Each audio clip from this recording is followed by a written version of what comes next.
I always thought that, giving the character a bit of those childlike features would make him more unnerving and unsettling because of the contrast of someone that looks innocent and sweet and cute and is capable of doing horrifying things.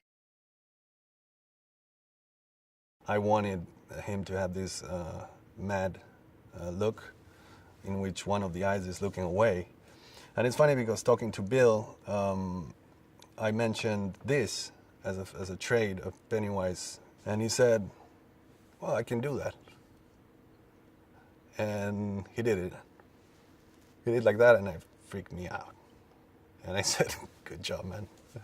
You just saved me hundreds of thousands of dollars."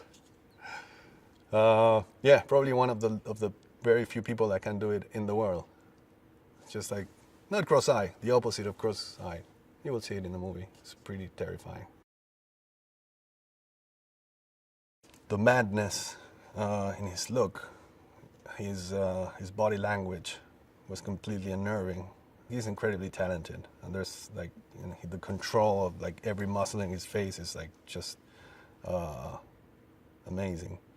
It's very impressive. He like did things physically in this movie that he never did before or never tried before, and I think it was a very, very exhausting work. Every single scene with Pennywise implies some certain titanic stunt, uh, and and I really have to give it to Bill to go through that, because he did an amazing job and his energy was at full all the time. It's a shape-shifting entity of evil that appears in these kids' lives. He's been around for millions of years, and he comes out of hibernation and starts feeding on kids. It's curious how each of the actors share a DNA with the characters.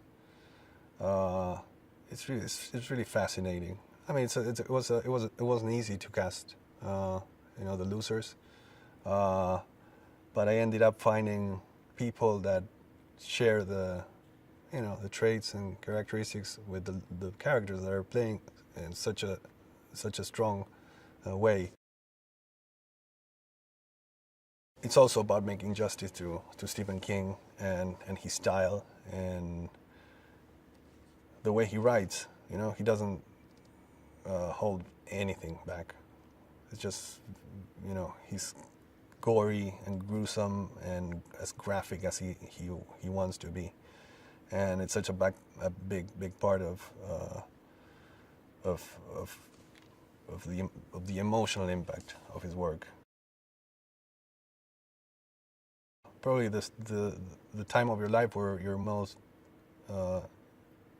imprinted and terrified is when you're like 6, 7, and you're watching a horror movie. And it's a feeling that you won't have again in the rest of your life. So it's a bit of a chimeric quest to get that feeling back. So I think that's what the journey is of a filmmaker that loves making scary movies.